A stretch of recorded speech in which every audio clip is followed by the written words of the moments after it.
오늘 함께 나누신 하나님의 말씀은 마가복음 9장 14절부터 29절까지의 말씀입니다. 신약성경 마가복음 9장 14절부터 29절까지의 말씀입니다.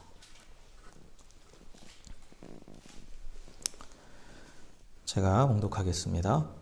이에 그들이 제자들에게 와서 보니 큰 무리가 그들을 둘러싸고 서기관들이 그들과 더불어 변론하고 있더라. 온 무리가 곧 예수를 보고 매우 놀라며 달려와 문안하거늘 예수께서 물으시되 너희가 무엇을 그들과 변론하느냐? 무리 중에 하나가 대답하되 선생님, 말 못하게 귀신 들린 내 아들을 선생님께 데려왔나이다.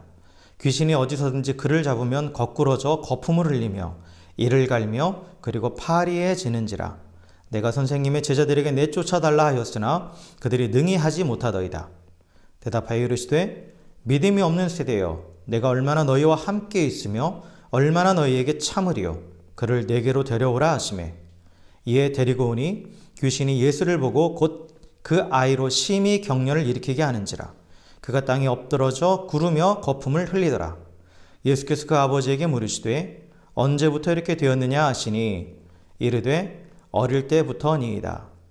귀신이 그를 죽이려고 불과 물에 자주 던졌나이다. 그러나 무엇을 하실 수 있거든 우리를 불쌍히 여기사 도와주옵소서. 예수께서 이르시되 할 수 있거든이 무슨 말이냐? 믿는 자에게는 능히 하지 못할 일이 없느니라 하시니 곧 그 아이의 아버지가 소리를 질러 이르되 내가 믿나이다. 나의 믿음 없는 것을 도와주소서 하더라. 예수께서 무리가 달려와 모이는 것을 보시고 그 더러운 귀신을 꾸짖어 이르시되 말 못하고 못 듣는 귀신아, 내가 네게 명하노니 그 아이에게서 나오고 다시 들어가지 말라 하시매 귀신이 소리 지르며 아이로 심히 격려를 일으키게 하고 나가니 그 아이가 죽은 것 같이 되어 많은 사람이 말하기를 죽었다 하나 예수께서 그 손을 잡아 일으키시니 이에 일어서니라. 집에 들어가심에 제 아들이 조용히 묻자오되 우리는 어찌하여 능히 그 귀신을 쫓아내지 못하였나이까? 이르시되 기도 외에 다른 것으로는 이런 종류가 나아갈 수 없느니라 하시니라. 아멘. 아멘. 코로나로 인해서 이렇게 계속 온라인으로 예배를 드리는데 사실 되게 어색했어요. 지난주일도 되게 어색했는데 피드백이 없이 이렇게 설교한다는 게 참 어렵습니다. 어렵습니다. 근데 또 하나님께서 이 가운데도 우리 가운데에 또 각자의 처소에서 하나님이 예비하신 은혜를 주시고 이렇게 또 말씀을 통해서 우리 각자에게 또 말씀해 주실 줄 믿습니다. 우리 옆에 계신 분들한테 이렇게 인사했으면 좋겠어요. 당신이 옆에 있어서 참 감사합니다 라고 이렇게 인사했으면 좋겠습니다. 당신이 옆에 있어서 참 감사합니다. 네. 우리 곁에 있는 분들이 얼마나 소중한지 알 것 같아요. 이번 기회를 통해서 모이고 싶어도 모이지 못하고 만나고 싶어도 만나지 못하는데 지금 내 옆에 있는 사람이 얼마나 소중한지 오히려 이번 이 사태들을 통해서 우리가 더 깨닫게 되는 것 같습니다. 그래서 비록 우리가 몸은 떨어져 있지만 서로 이렇게 또 다른 여러 가지 수단들을 통해서 교제하면서 또 더 가까워지면서 그리고 또 하나님의 은혜 가운데 더 단단하게 하나 되어가는 우리 애들레이드 은혜교회 되기를 주님의 이름으로 간절히 축원합니다. 네. 오늘 마가복음 말씀 함께 읽은 이 9장의 말씀을 보면 기도와 능력의 관계에 대한 그 중요한 이야기가 나오고 있어요. 하나님의 능력과 또한 기도가 어떤 관계에 있는지에 대한 말씀입니다. 그래서 오늘 이 말씀을 보면 이 말씀 전에는 뭐가 나오냐면 그 예수님께서 변화산에 올라가신 거죠. 그 제자들, 특별히 세 제자들 베드로와 야고보와 요한과 함께 그 변화산이라는 산에 올라갔다가 내려오신 이후에 지금 일어난 일이에요. 그래서 오늘 14절에 이렇게 시작하고 있죠. 14절에 보니까 이에 그들이 제자들에게 와서 보니 큰 무리가 그들을 둘러싸고 서기관들이 그들과 더불어 변론하고 있더라 라고 이렇게 되어 있죠. 그러니까 예수님이 베드로, 야고보, 요한과 산에 갔다가 내려오시니까 사람들이 모여 있었다라는 거예요. 큰 무리가 모여 있어서 서로 변론하고 있었다. 그러니까 서로 막 논쟁을 하고 있었다라는 그런 내용이에요. 그러니까 예수님께서 그들을 보시고 그들을 보시고 뭐라고 얘기하시냐면 너희가 무엇을 저희와 변론하느냐, 너희가 무엇을 그들과 변론하느냐라고 하면서 지금 무슨 얘기하고 있는 거냐라고 물어보시는 거죠. 그 질문을 던지시는 거예요. 물론 이게 제자들에게 던진 질문이죠. 제자들에게 던진 질문이에요. 그런데 이 제자들에게 던진 그 질문에 대해서 제자들이 대답하는 것이 아니라 어떤 사람이 나와서 지금 대답하는 거죠. 무리 중에 한 사람이 나와서 대답하는데 그 사람은 보니까 그 아들이 귀신이 들려있는 사람이었어요. 그렇죠? 그래서 이 얘기를 종합해보면 나에게 귀신 들리는 아들이 있는데 근데 이 아들을 고쳐달라고 지금 원래는 예수님을 찾아왔겠죠. 원래는 예수님을 찾아왔다라는 거예요. 근데 예수님을 못 만난 거죠. 왜요? 예수님은 지금 산에 올라가 계셨으니까. 그런데 마침 그 자리에 누가 있어요? 9명의 제자들이 있었단 말이죠. 그죠? 총 12명의 제자 중에 3명은 예수님과 같이 올라갔고 9명의 제자들이 있었어요. 그러니까 그 아버지는 그 제자들에게 이제 부탁을 한 거죠. 그 제자들에게. 그래서 보니까 18절에 보니까 내가 선생님의 제자들에게 내쫓아달라 하였으나 라고 그렇게 되어 있잖아요. 그래서 귀신을 내쫓아달라고 그 제자들에게 부탁을 했어요. 그런데 보니까 어떻게 됐습니까? 결론은 귀신을 내쫓지 못했다라는 거예요. 내쫓지 못했다라는 거예요. 그래서 사람들이 계속 웅성웅성하고 있는 거죠. 이미 사람들은 모여들었어요. 귀신 들린 아이가 올 때부터. 이제 무슨 일이 또 일어나는 것을 보려고. 그렇게 무슨 일이 일어날까 또 기대하며 사람들이 모였는데 그런데 쟤들이 쫓아내지 못했다라는 거죠. 그래서 이제 이 아이의 아버지가 예수님께 요청을 하는 거죠. 근데 예수님께 요청을 하는데 뭐라고 요청하냐면 22절에 보니까 무엇을 하실 수 있거든 우리를 불쌍히 여기사 도와주옵소서라고 이렇게 표현되어 있어요. 그렇죠? 무엇을 하실 수 있거든 우리를 불쌍히 여기서 도와달라고 이제 예수님께 요청을 하는 거예요. 그런데 이 아버지의 요청에 우리가 이제 문자적으로 봐서는 그 뉘앙스를 잘 알 수 없는데 예수님의 반응과 그리고 이 아버지의 반응을 보면 사실 이때 이 아버지의 이 표현은 어떤 기대감의 표현이 아니었다라는 거예요. 절망과 상실의 표현이었다라는 거죠. 그러니까 예수님께 뭔가를 기대하면서 이 요청을 했던 게 아니에요. 그러니까 그 말 아니, 그것을 대표해 주는 말이 뭐냐면 무엇을 하실 수 있거든. 이 말이라는 거죠. 당신이 뭘 할 수 있는지를 모르겠어요. 그런데 만약에 할 수 있다면 좀 도와주세요. 이런 뜻이에요. 왜냐하면 이 아버지는 이미 한번 좌절을 경험했어요. 그죠? 그 예수님의 제자들에게 부탁을 했는데 그 제자들이 쫓아내지 못했단 말이에요. 그러니까 처음에는 기대감을 가지고 나왔겠죠. 엄청난 기대감을 가지고 나왔을 거예요. 왜냐하면 예수님에 대한 소문도 들었고 사실 제자들도 그 이전에 귀신들을 쫓아냈단 말이에요. 그래서 그 소식들을 들었기 때문에 자기의 아들을 데리고 와서 얼마나 기대감에 부풀어 있었겠어요. 비록 예수님은 안 계시지만 보니까 쟤들이 9명이나 모여 있었단 말이에요. 그러니까 기대감을 가지고 나와서 그 제자들에게 부탁을 했는데 아무리 해도 귀신이 나가지 않는 거죠. 그러니까 이 아버지는 한순간에 희망이 절망으로 부풀어 있던 그 소망이 한순간에 무너져 버렸던 거예요. 그러니까 소망이 무너져 버린 절망감에 빠진 표현이었다라는 거예요. 이 말은 무엇을 하실 수 있거든요. 이 말 자체가 별로 기대는 안 한다는 얘기예요.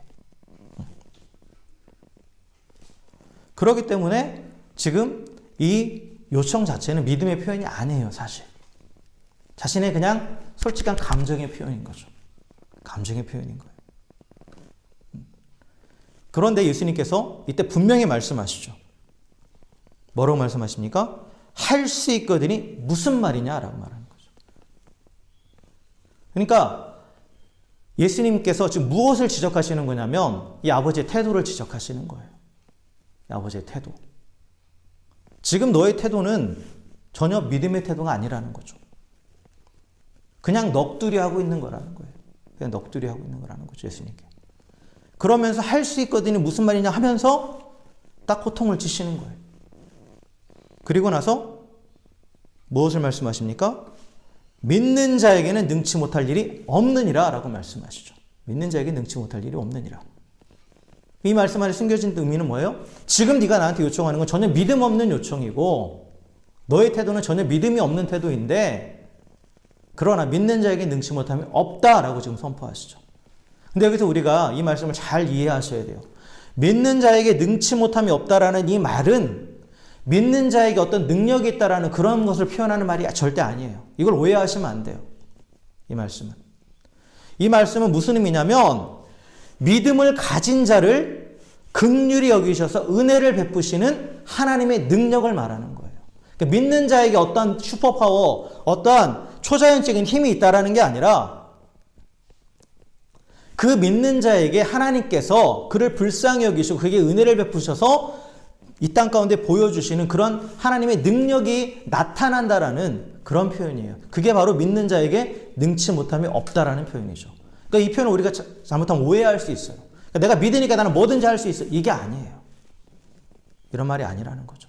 오히려 여기서 믿는다라는 것은 철저하게 내가 할 수 없음을 인정하고 철저하게 하나님 앞에 철저하게 의지하는 것을 얘기하는 거예요. 그럴 때 하나님은 그러한 믿음을 보시면서 불쌍히 여기시고 은혜를 베푸셔서 우리가 감히 상상할 수도 없고 우리가 감히 또한 생각할 수도 없는 그러한 놀라운 일들을 이루신다라는 그 놀라운 하나님의 능력을 보여주신다라는 것을 분명하게 이렇게 표현하고 계시는 거예요. 그래서 믿는 자에게 능치 못한 일이 없다라고 그렇게 말씀하고 계시는 거죠. 그러니까 이 예수님의 말씀을 들은 이 아이 아버지가 정신이 번쩍 든 거예요. 이제 그 상실감에 빠져가지고 예수님도 사실 본체만치 하면서 그러고 있다가 예수님이 한마디에 정신이 반짝 들었어요.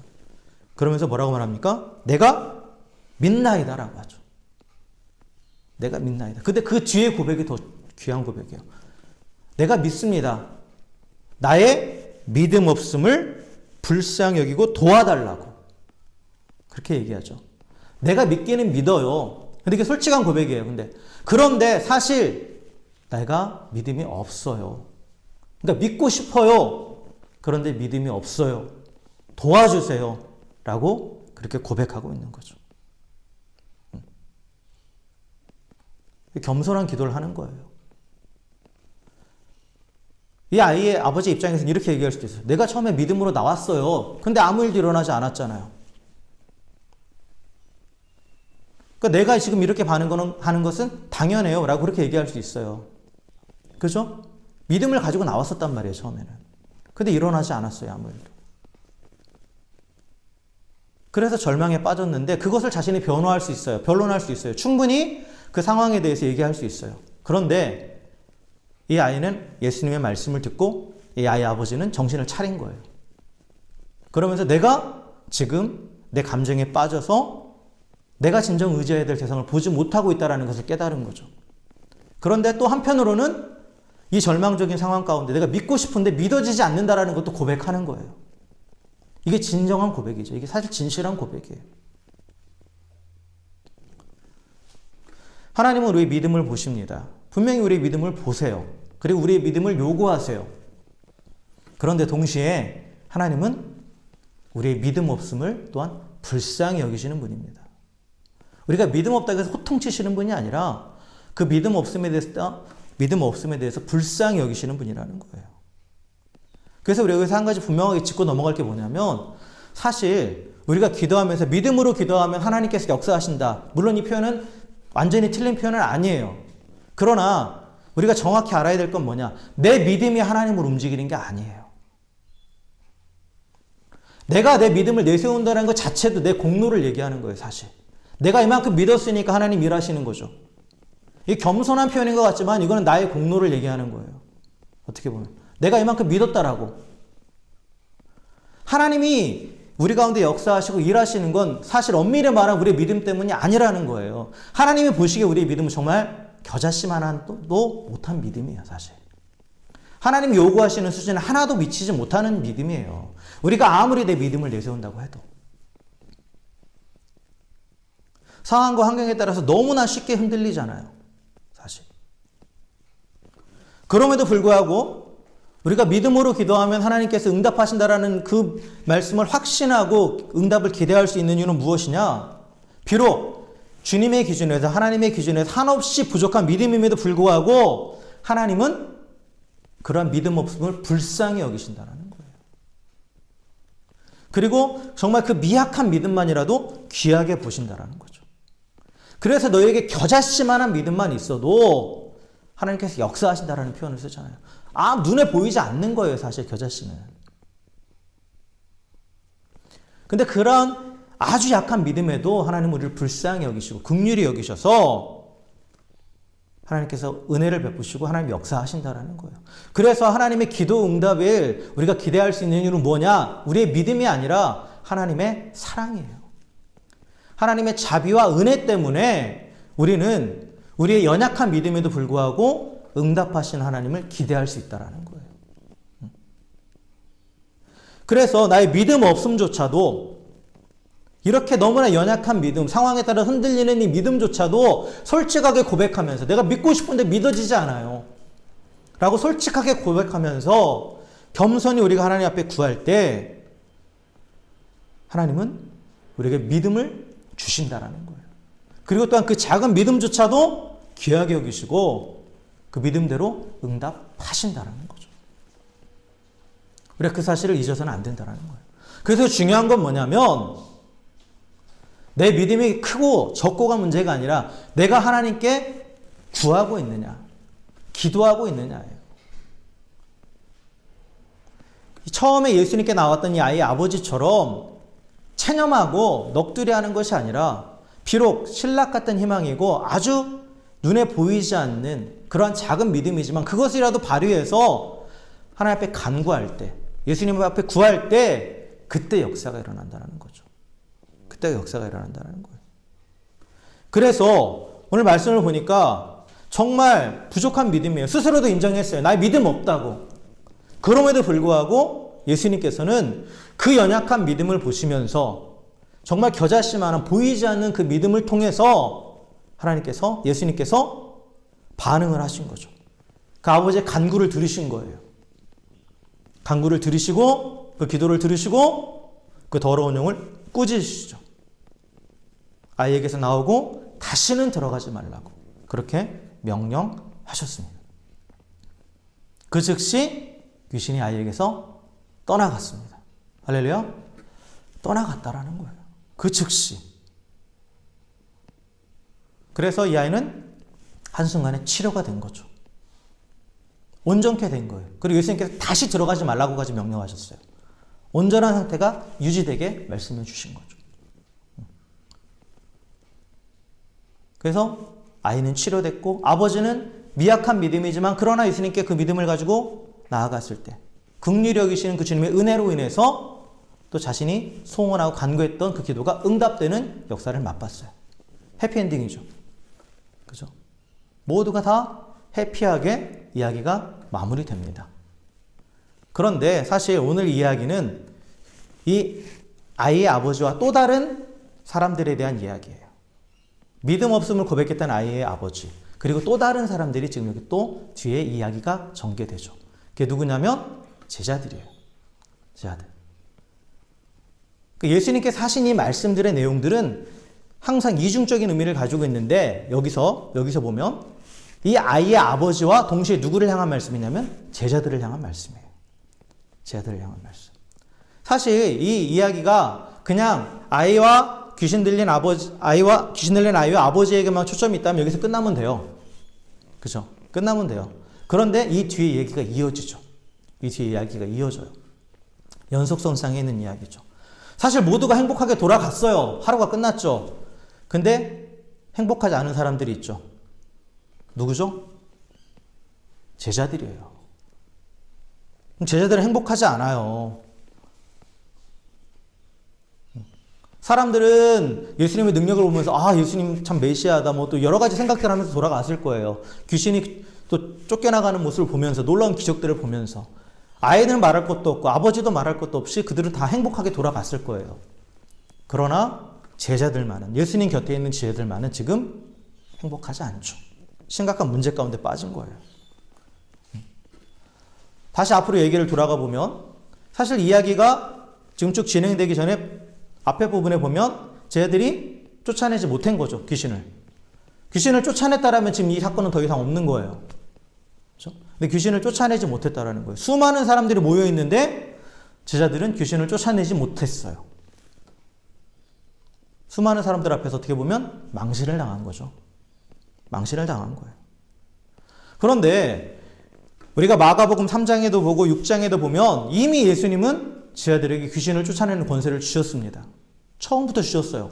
그리고 마가복음 6장에 보면 그들은 둘둘 짝지어 다니면서 하나님 나라를 선포하고 병든 자를 고치고 귀신을 쫓아내는 사역들을 했어요. 실제로. 그랬기 때문에 사실 이 귀신 들린 아이가 왔을 때 이 제자들은 그 아버지의 요청에 대해서 우리 못해요. 예수님 기다리세요. 이러지 않았던 거예요.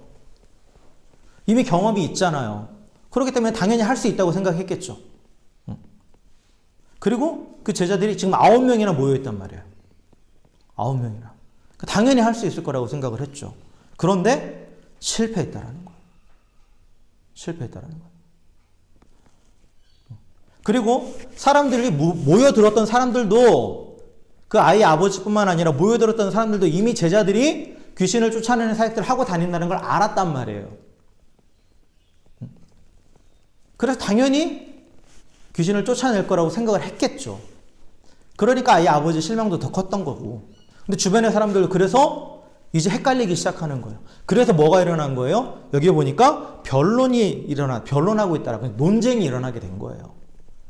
이 귀신을 쫓아내는 것이 세대에서 왜 못 쫓아내는가 서로 이제 막 논쟁하기 시작하는 거죠. 논쟁하기 시작하는 거예요. 여기서 중요한 사실이 하나가 있어요. 그게 뭐냐면 능력이 사라지면 말이 많아진다라는 거예요. 능력이 사라지니까 논쟁이 시작되는 거예요. 기독교 역사를 봐도 그래요. 하나님의 능력이 교회에서 떠나는 순간부터 수많은 교리적인 논쟁들이 더 막 왕성하게, 물론 그게 나쁜 거, 그게 나쁘다라는 건 아니에요. 그런데 현실과는 전혀 상관이 없는 그 교리적인 것에만 매달려서 현실 세계와는 전혀 상관이 없는 그런 논쟁들로만 계속해서 서로 싸우고 분열하고 그랬었어요. 교회들이. 능력이 사라진 자리에는 논쟁만이 남는다라는 거죠. 오늘날 교회도 마찬가지. 하나님의 능력이 사라지면 논쟁만이 남아요. 그래서 싸움이 일어나는 거예요. 서로 싸움이. 만약에 제자들이 귀신을 쫓아냈다라면, 그 능력이 나타났다라면 처음부터 논쟁은 없는 거죠. 논쟁은 일어나지 않는 거예요. 보여주기만 하면 더 이상 설명할 필요가 없는 거죠.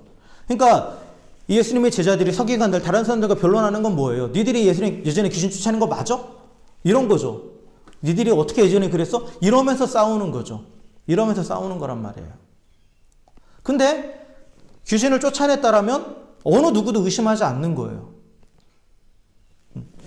여러분 그 과일 중에 그 두리안이라는 과일이 있어요. 아시죠? 드셔보셨어요? 제가 맛을 설명을 해드리면 드셔보신 분들은 알아요. 근데 드셔보시지 못한 분들은 제가 아무리 말로 설명해도 그 꾸리함과 고소함과 그 절묘한 맛을 이해를 못해요. 그죠? 직접 보지 못하고 직접 경험하지 못하면 아무리 말을 해줘도 이해를 하지 못한다라는 거예요. 제가 예전에 그런 이야기를 한번 들은 적 있나요? 제가 처음 서울 올라갔을 때, 제가 군산 토백이라서 이제 처음 이제 서울에 대학 갈 때 그때 올라갔나? 올라가서 이제 쭉 창밖을 보면서 이 강남 그 역삼동 쪽을 쭉 지나가고 있었어요. 근데 큰 빌딩이 딱 보이는 거예요. 저기 63 빌딩이라고. 63 빌딩은 어디 있어요? 여의도에 있잖아요. 알고 봤더니 이렇게 쌍둥이 빌딩이었던 거예요. 코엑스 빌딩. 그러니까 제 머릿속에는 높은 빌딩은 63 빌딩이라는 그런 단편적인 지식만 있는 거예요. 들어서는. 직접 보지 못하고 직접 가보지 않았기 때문에 단순히 높아 보이니까 저게 63 빌딩이라고 그렇게 얘기하는 거죠.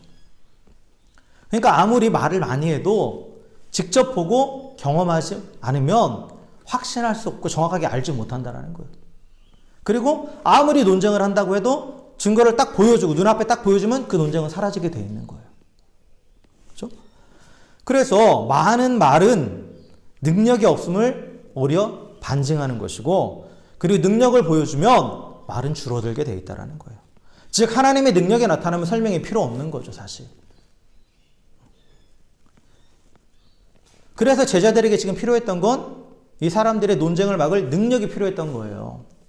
이미 경험했었죠, 자기들은. 근데 그 능력이 지금 나타나지 않았다라는 거예요. 한편으로는 창피하기도 하고 한편으로는 왜 그럴까에 대한 심각한 지금 고민이 생기는 거죠. 심각한 고민이 생기는 거예요. 근데 이 논쟁 가운데 예수님이 등장하셨을 때 예수님은 많은 말씀하지 않죠. 많은 말씀하지 않으셨어요. 바로 능력을 보여주셨어요. 그러니까 논쟁도 끝났고 소동도 끝났고 사람들도 다 이제 끝나고 흩어지고 모두가 행복하게 돌아갔다라는 거죠. 그래서 제자들은 더 혼란스러운 거예요, 지금. 자신들에게 능력이 있었다가 사라져버렸고. 그러니까 지금 혼란할 수밖에 없는 거죠. 그래서 예수님께 조용히 여쭤오는 거죠.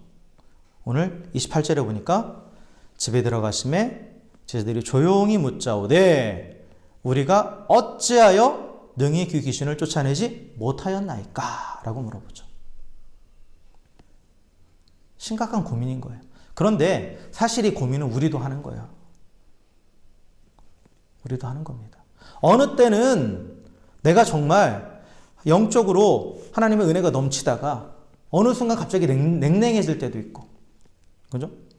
어느 때는 믿음으로 내가 막 반응한다고 해서 막 남들이 보기엔 무모해 보이지만 그래도 믿음으로 행하는데 어느 때는 너무 소심해져가지고 아무것도 하지 못하는 그 두려움 가운데 빠져있는 그런 일들이 우리 가운데도 있다라는 거예요. 항상 꾸준하게 우리의 영적인 상태가 유지되면 좋겠는데 그러지 않죠. 기복이 있죠. 업다운이 계속 되는 거예요. 업다운이 계속 되는 거죠. 그럴 때 우리도 고민하는 거죠. 이런 고민에 들 수가 있는 거예요. 그럴 때. 제자들이 왜 실패했는가? 예수님 분명히 말씀하시죠? 오늘 29절 말씀을 우리 다 같이 한번 읽어보겠습니다. 29절 시작. 이르시되 기도 외에 다른 것으로는 이런 종류가 나아갈 수 없느니라 하시니라. 기도 외에는 이런 종류가 나갈 수 없다. 기도 외에는 귀신이 쫓겨나지 않는다. 즉 기도하지 않으면 기도 외에는 귀신을 쫓아내는 능력이 나올 길이 없다라는 거예요. 기도만이 유일한 통로라는 거죠. 여기서 기도라는 건 믿음의 기도를 말하는 거예요. 믿음의 기도. 기도란 무엇이냐? 믿음의 표현이에요, 사실. 기도는 단순히 우리가 내 구하는 것만을 얘기하는 그러한 차원이 아니라 기도한다라는 것 자체가 믿음의 표현이에요. 그래서 다른 본문을 보면 너희가 믿음이 없기 때문이라고 표현되어 있어요. 똑같은 내용을 표현하실 때 너희가 믿음이 없기 때문이다. 믿음이 없다라는 건 뭐를 통해서 나타나냐면 기도하지 않는다라는 걸 보면 너희가 믿음이 없다는 것을 알 수 있다라는 거죠. 그래서 기도라는 것은 어떠한 하나의 주문이나 이런 게 아니에요. 하나님과의 관계를 표현하는 거죠. 내가 하나님을 인정한다라는, 나는 불가능하지만 하나님은 가능하다라는 그 하나님에 대한 인식을 한다라는 거고, 그 하나님이 또한 나의 하나님이라고 인정하는 거예요. 그런 관계적인 개념이에요, 기도는. 그래서 하나님에 대한 믿음이 없는 자는 기도할 수 없고 하나님에 대한 믿음이 있는 자만 기도할 수 있어요. 다시 말하면 기도하지 않는다라는 건 하나님을 하나님으로 신뢰하지 않는다라는 거죠. 믿음이란 아까 말씀드렸지만 어떠한 믿음이 어떤 슈퍼파워를 나타내는 것이 아니라 하나님과 우리와의 관계를 표현해주는 말이 믿음이고, 하나님을 신뢰한다라는 신뢰의 표현이 믿음이에요. 그러면 그 신뢰의 표현을 우리가 어떻게 하느냐? 기도를 통해서 하는 거죠. 기도를 통해서. 그래서 제자들이 처음에 귀신을 내쫓았잖아요. 근데 그들이 귀신을 내쫓을 수 있었던 것도 자신들의 능력은 아니라는 거예요. 그 능력은 누구로부터 온 거예요? 하나님으로부터 온 거예요. 주님으로부터 온 거예요. 예수님께서 직접적으로 그들에게 부어주셨기 때문에 그 능력이 왔다라는 거예요. 그래서 이 중요한 원리를 사도 바울은 빌립보서 4장 13절에서 이렇게 말씀하고 있어요. 내게 능력 주시는 자 안에서 내가 모든 것을 할 수 있느니라 라고 말하죠. 능력 주시는 자 안에 있을 때 그 능력을 통해서 우리가 모든 것을 할 수 있다는 거예요. 그래서 제자들은 매 순간 주님이 주신 능력을 의지해야만 그 사역을 감당할 수 있었다라는 거죠. 능력의 근원 되시는 주님을 믿고 기도로 주님과 계속해서 연결되어 있을 때, 그때 즉 기도하면서 주님과의 관계 안에서 주님 안에 거할 때 그 전능하신 주님의 능력이 지속적으로 나타난다라는 거예요. 그래서 결국 이 제자들이, 능력 없는 제자들은 다른 말로 표현하면 기도하지 않는 제자들이고, 기도하지 않는 제자들은 믿음이 없는 제자들이에요. 그래서 아무런 능력이 나타나지 않는다라는 거죠. 제자들은 한 번의 성공 때문에 자신들에게 그런 능력이 있는 걸로 착각했다라는 거죠. 아까도 말씀드렸지만 믿음 자체가 능력이 아니라는 거예요. 믿음은 통로예요. 그리고 그 통로를 계속해서 유지해 가기 위해서는 기도해야 된다는 거예요. 그래야 하나님의 능력이 그 통로를 통해서 계속해서 우리 가운데 흘러 들어오고 또 나간다라는 거죠. 그래서 오늘 기도 외에 이런 종류가 나갈 수 없다는 그 예수님의 이 말씀은 바로 제자들에게 아까 그 귀신 들린 자의 아비에게 하셨던 그 말씀, 그리고 또한 그 말씀에 대한 그 아버지의 기도 있죠. 내가 믿나이다 나의 믿음 없는 것을 도와주소서라고 했던 그 고백이 누구의 고백이어야 된다는 거예요? 제자들의 고백이어야 된다는 거죠. 너희도 똑같다라는 거예요. 너희도 똑같다라는 거죠. 여러분, 하나님의 능력은 변함없는 줄 믿으십니까? 변함없어요. 하나님의 능력은 언제나 전능하신 하나님이에요. 하나님은. 그리고 그 하나님은 언제나 우리와 함께 하십니다. 믿으십니까? 그 전능하신 하나님은 항상 우리와 함께 하세요. 그런데 우리가 살아가다 보면 그 하나님의 능력이 있다가도 없는 것 같고 없다가도 있는 것 같고 헷갈릴 때가 참 많아요. 왜 그러느냐? 기도하지 않기 때문이라는 거죠. 연결되어 있지 않기 때문이라는 거예요. 우리가 흔히 하는 표현이 있잖아요. 아무리 스마트폰이 전지전능해도 배터리가 없으면 아무 일도 하지 못해요. 스마트폰이 나의 목자죠, 요즘엔. 충전되어 있지만 아무것도 못한다는 거예요. 충전하기 위해서는 어떻게 해야 돼요? 연결을 해야 되는 거죠. 파워의 근원과 연결을 해야 된다는 거예요. 우리도 마찬가지라는 거죠.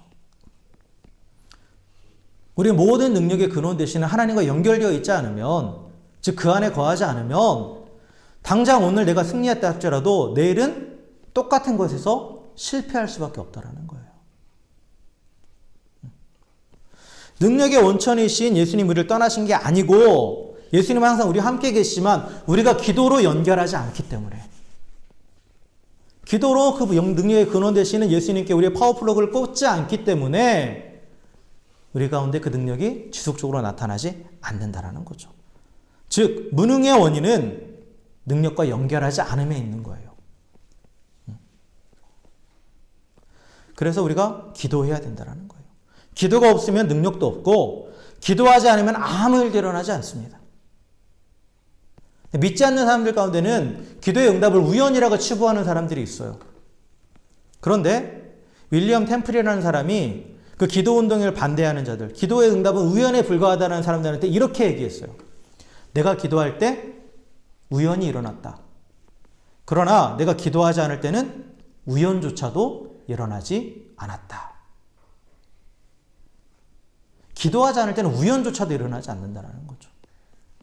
믿지 않는 자들에게서는 우연이지만 믿는 자들에게는 그게 응답이고, 기도하지 않으면 그들이 우연이라고 말하는 응답은 절대 있지 않다라는 거예요.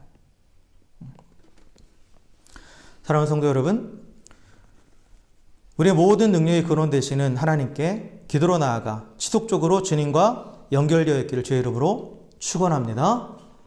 우리가 어둠의 권세에 대항하여 끊임없이 싸울 때 사실 우리에게 주신 가장 위대한 영적인 무기는 기도와 찬양이에요. 그 어떤 것도 이것들을 대체할 수 없다라는 거죠.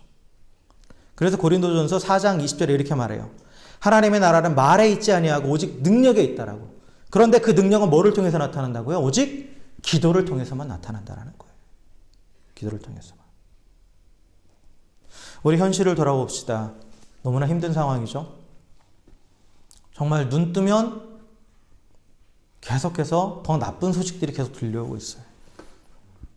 우리에게 들려오는 소식은 점점 더 우리를 그래서 불안하게 만들죠. 어떨 때는 믿음으로 반응해서 그래 하나님 지켜주실 거야.